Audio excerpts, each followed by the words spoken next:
नमस्कार मेरे प्रदेश के बेरोजगार छात्रों, this is LK Nishad here from Nutrax. CGPSC pre 2025 सर पर है और छत्तीसगढ़ प्रदेश से लगभग 1.5 लाख लोग इस एग्जाम में बैठेंगे। अन्य एग्जामों से सीजीपीएससी अलग क्यों हो जाता है और वो उन सारे छात्रों के जो डर हैं, उन सारे डर का, उन सारे उलझनों का समाधान मैं आज देने की कोशिश करूंगा और मुझे यकीन है कि मैं आपके सारे डर खत्म कर दूं, जिससे छात्र जो है आत्मविश्वास के साथ इस एग्जाम में बैठें। अन्य एग्जामों से सिविल सर्विसेज, वो यूपीएससी हो या किसी स्टेट का जो स्टेट सर्विस एग्जाम हो, उसमें सबसे बड़ा खेल इसका होता है, इसका मानसिकता।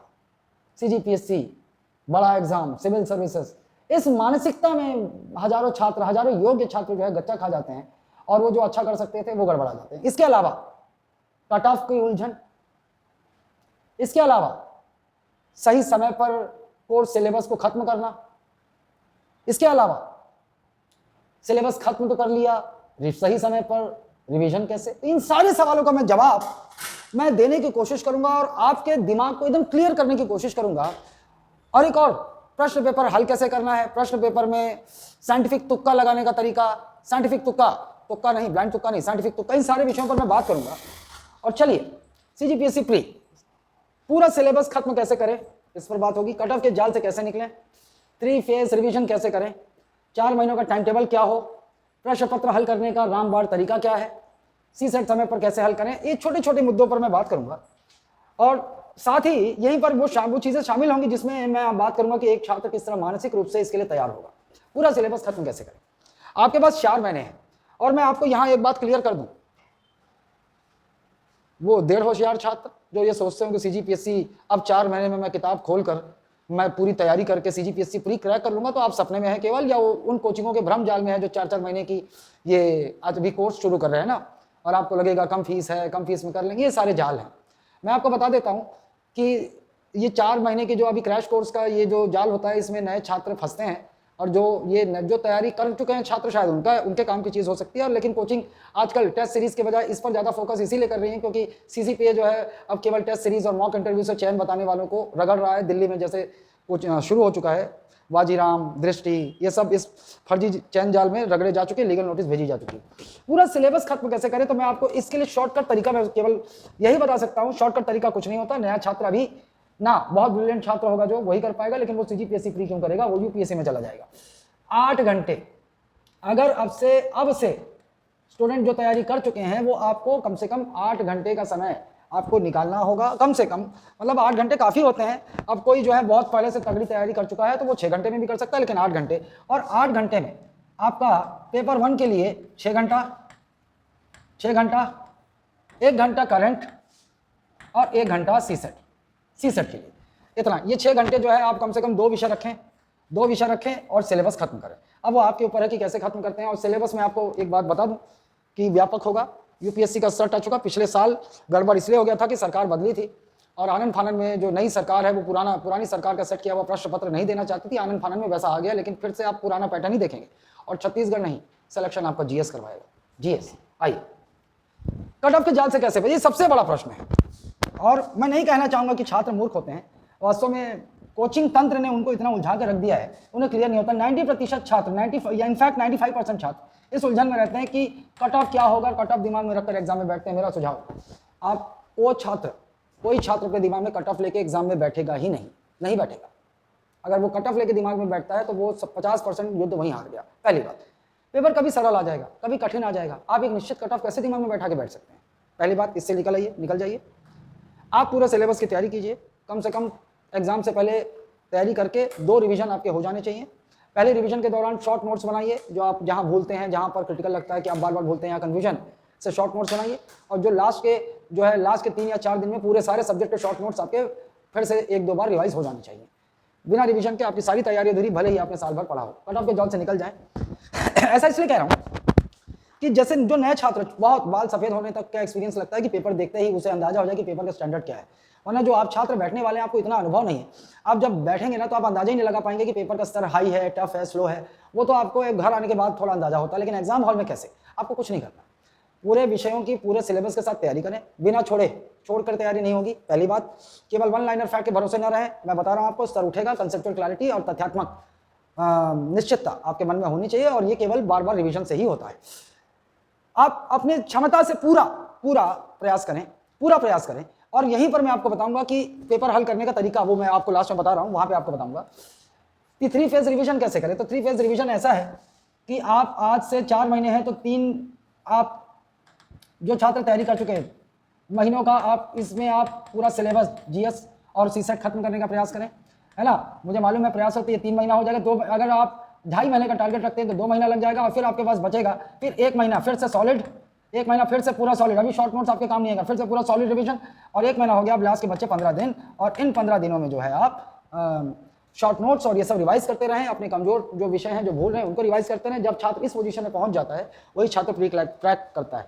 अधिकांश छात्रों के साथ ऐसा होता है, ये 95% छात्र मैं आपको बता रहा हूं, इनका एग्जाम तक सिलेबस ही कंप्लीट नहीं होता। ये प्लानिंग करते हैं, टाइम टेबल बनाते हैं, अब से टाइम टेबल बनना शुरू हो जाएगा, ये 6 घंटे का बनाएंगे, फिर करते करते इन्हें पता चलेगा कि ये 1.5 महीना बीत गया, फिर ये टाइम टेबल 8 घंटे का बना लेंगे, और वो पढ़ते नहीं, सोचते ज़्यादा है। फिर उसके बाद पता चला कि लास्ट के 1.5 महीने में प्रेशर आ गया, 12-12 घंटे टाइम टेबल, लेकिन अंत तक इस टाइम टेबल जो टारगेट होता है कभी सेट नहीं होता।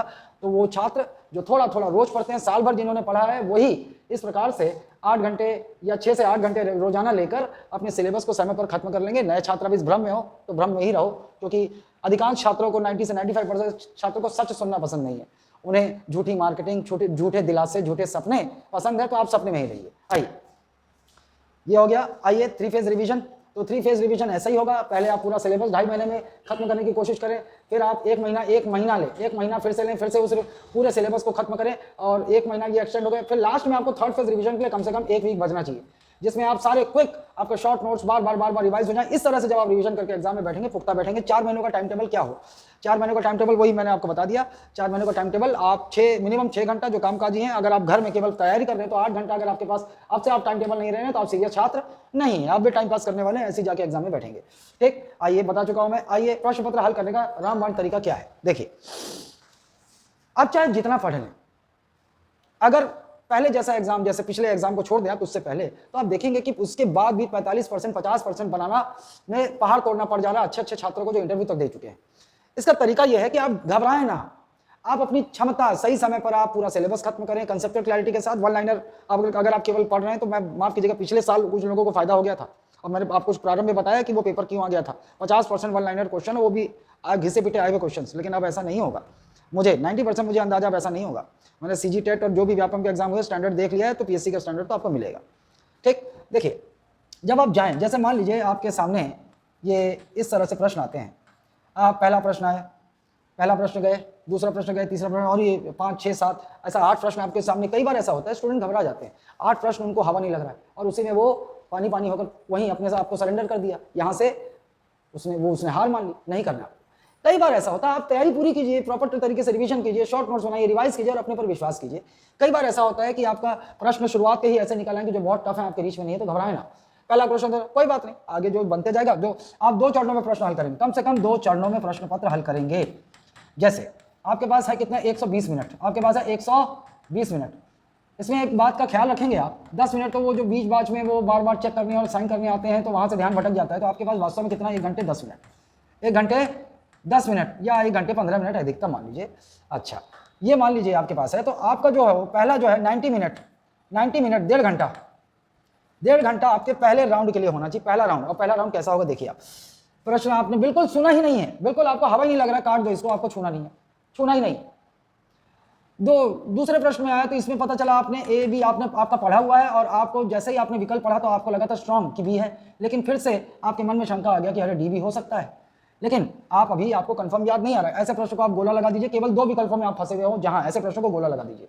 ठीक, अच्छा, इन प्रश्नों में आप ध्यान रखिएगा, कूट वाले प्रश्न 1 2 3 सही है, 2 4 5 सही है, इनमें रिस्क है, गोला लगा दीजिए, लेकिन सेकंड राउंड में देखेंगे इनमें रिस्क है। इस तरह के प्रश्न, ये उन वन लाइनर प्रश्नों की बात कर रहा हूं, जैसे कि आंसर दिल्ली है या बंबई है या कलकत्ता है, ये इसमें फंसे हुए आप, तो ऐसे प्रश्नों को तो आपको छोड़ना नहीं, गोला लगा दिए, सेकंड राउंड में करना है।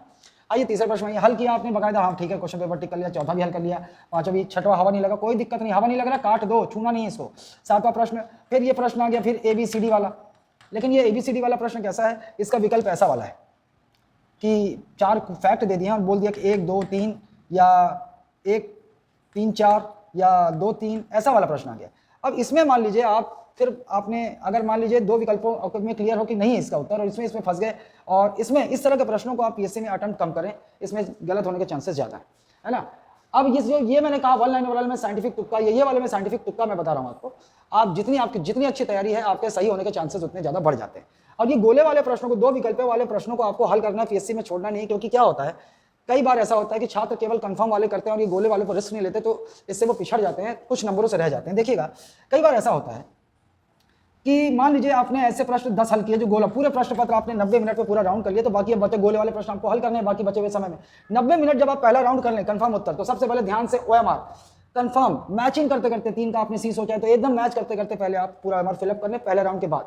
अब सेकंड राउंड आपको आना है, आपके पास 15 मिनट बचा है, 20 मिनट केवल गोले वाले प्रश्नों पे आइए। अब जब सेकंड राउंड में आप गोले वाले प्रश्नों पे आएंगे तब आप फिर से प्रश्नों को ध्यान से पढ़िए, फिर से विकल्पों को पढ़िए।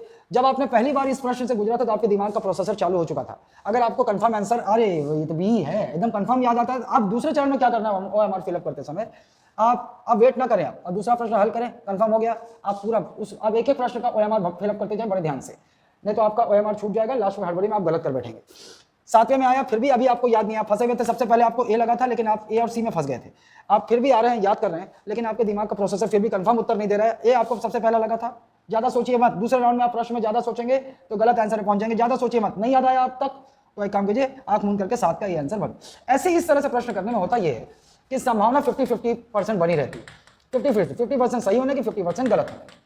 अब ये संभावना कब बढ़ती है मैं आपको बता देता हूं। अगर आपने प्रॉपर तरीके से रिवीजन किया है, 3 बार रिवीजन करके बैठे हो ना, तो ये संभावना बता देता हूं, यदि 10 प्रश्न आपने किया है ना तो ये संभावना 60% से ज्यादा हो जाती है सही होने की और 40% गलत होने की। मान लीजिए 6 प्रश्न सही हुआ तो 6 दूनी 12 अंक मिले, और मान लीजिए 4 प्रश्न गलत हुआ तो 4 का ये नंबर जाएगा 8 बजे 3 छक 3 दूना 6 और ये आपका 18 हो गया, ये इतना नंबर कटेगा। तो 12 में से आपका 6.6 कटेगा, फिर भी आपको फायदा है, कुछ नंबर मिले। और आपकी तैयारी जितनी अच्छी है, आपकी रिवीजन जितनी अच्छी है, ये संभावना मैं आपको बता रहा हूँ ये 60 से 70% हो सकती है, 70%। तो आप ये याद रखेंगे कि 4 प्रश्न गलत हो गया तो 8/3, सॉरी मैंने क्या कर दिया, ये 2.6 है ना, 2.6 तो इतना ही कटेगा आपका। 12 में से 2.6 घटा तो आपको देखिए कितने नंबर का फायदा हो गया, है ना। तो अगर आपका बहुत तगड़ा है तो आप ऐसे प्रश्नों को छोड़े ना, बिल्कुल ना छोड़े ये। लेकिन जो हवा नहीं लग रहा है कि आपको लगा आपने पढ़ाई नहीं है, 2 विकल्पों से ज्यादा विकल्प आ रहे हैं, उनको क्रॉस कर दीजिए, उनको छुइए बस। इस स्ट्रैटेजी से आप करेंगे तो आप अपने चांसेस बहुत ज्यादा बढ़ा लें, ठीक। अब वो जो अक्कल बक्कल बम्बे वो छोड़ छाड़ के जाते हैं, वो उनके बस का नहीं। अब सी सेट पे आइए। ये देखा गया है कि सी सेट आजकल क्वालिफाइंग भले होता है लेकिन लेंदी बहुत है, और यहाँ पर छात्र, इंजीनियरिंग के छात्र भी फंस रहे हैं, मैथ्स वाले छात्र भी फंस रहे हैं। तो मैं आपको बता दूं, पेपर खोलते ही सबसे पहले आप 5 मिनट का समय लें, 5 मिनट का समय लें और पूरे प्रश्नों को क्विक तेजी से, आपने प्रैक्टिस किया तो आपको पता होता है कि हाँ ये सवाल मेरे इजीली गेटेबल है, आराम से बनेंगे, तो उनको प्लस टिक कर लीजिए, यार ये कठिन है, ये लटा सकता है, इसको टिक कर लीजिए।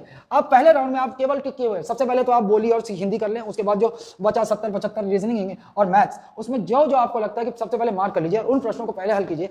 जब वो हल कर लें आप, तो इस तरीके से क्या हो रहा है कि स्टूडेंट क्या करते हैं, एक तरफ से शुरू करते हैं, फंस जाते हैं, उनको लगता है कि ये वाले क्वेश्चन है, पजल वाले क्वेश्चन, इसमें एक बार हल करूंगा तो 5 क्वेश्चन एक साथ बनेगा, लेकिन वो इतने लेंदी और इतने कॉम्प्लिकेटेड, पता चला 10 मिनट स्टूडेंट फंसा रहा और उसके बाद वो नहीं बन रहा है, उससे क्या हो जाता है, वो हताश हो जाता है, वो हड़बड़ा जाता है।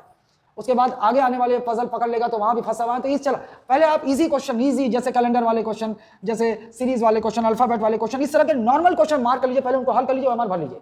अब आप फिर दूसरे चरण में आइए सी सेट में और देखिए कि आप जो बचे हुए हैं इनमें से कौन सा, किसकी प्रैक्टिस अच्छी है और किस पे आपको लगता है कॉन्फिडेंस अच्छा है, उन प्रश्नों को हल कीजिए। सबसे पहले 5 मिनट, ये रामबाण तरीका, 5 मिनट दीजिए पहले, भले 5 मिनट लगे लेकिन आप टिक कीजिए कि कौन कौन से प्रश्न इजीली आपसे बनने लायक हैं और जो इजी क्वेश्चंस आपको दिख रहे हैं। आप ऐसा कीजिए, वरना सी सेट भी बहुत सारे छात्र जो है टाइम मैनेजमेंट के चलते फेल हो जा रहे हैं, ठीक। और रही बात टेस्ट सीरीज की, तो एक सबसे बड़ी चुनौती यह है कि छात्रों को एक टारगेट नहीं होता। तो मैं आपको बता दूं, टेस्ट सीरीज जरूरी तो नहीं है, लेकिन उन छात्रों को जिनको डर लगता है या जिनको आत्मविश्वास कम है, तो आप हमारा टेस्ट सीरीज ज्वाइन कर सकते हैं। और टेस्ट सीरीज में 2.5 महीने का पहले आपको सिलेबस खत्म करने का टारगेट है, और उन बाकी हर टेस्ट में आप जो छोटे गुण सीखेंगे, ऐसे ही सबसे ज्यादा पीएससी प्री चयन अनुपात नहीं ब्यूरोक्रेट्स देते, वो द्वार पर फर्जी चयन फोटो और ये सब, वो कहानी आपको नहीं पता है अभी, लेकिन ये दावा है मेरा कि सबसे ज्यादा चयन अनुपात की बात कर रहा हूं मैं, अनुपात समझ जाइए। 1000 स्टूडेंट में 100 हुए पीएससी प्री, और 100 में 1000 में 100 हुए और 100 में 10 हुए, 100 में 10 हुए। तो इसमें अनुपात किसका ज्यादा है, तो इस तरह से हम ज्यादा है, 100 में से 10 हुए 10% होता है, और 1000 में 100 हुए ये कितना परसेंट होता है, 1000 में 100 तो ये भी 10% ही होता है, लेकिन मैं आपको बता दूं कि 1000 का आंकड़ा नहीं है, ये समझ जाइए 5000 का। 5000 में 100 और 100 में 10, ये 10%, और ये 5000 में 100 जो है ये 5%, ये 5% होता है। तो आप थोड़ा अंदाजा लगा लें इस तरह से। यदि आपकी बुद्धि लगती है, नहीं लगती तो भी कोई बात नहीं है, लेकिन आपको ये 5%, तो इस तरह से जो अनुपात है, ये तो बहुत ज़्यादा मैंने कह दिया, ये 5000 में 100 बहुत ज़्यादा कह दिया मैंने, ठीक। आपको लगता है तो टेस्ट सीरीज आप ज्वाइन कर सकते हैं, उसका वीडियो का लिंक आपको नीचे मिल जाएगा, वहाँ पर आपको वो मिल जाएगा, आप उस पर जो है एक बार कोड है उसको स्कैन करके शामिल हो सकते हैं, और या फिर आप जो है व्हाट्सअप कर सकते हैं, इस नंबर पर व्हाट्सअप कर सकते हैं, टेस्ट सीरीज 2000 CGPSC 2025 कर 6388919127, ठीक है। तो इसी के साथ मैं अपना ये कार्यक्रम खत्म करना चाहूँगा। यहाँ का खेल है CGPSC, यहाँ का, ठीक। धन्यवाद।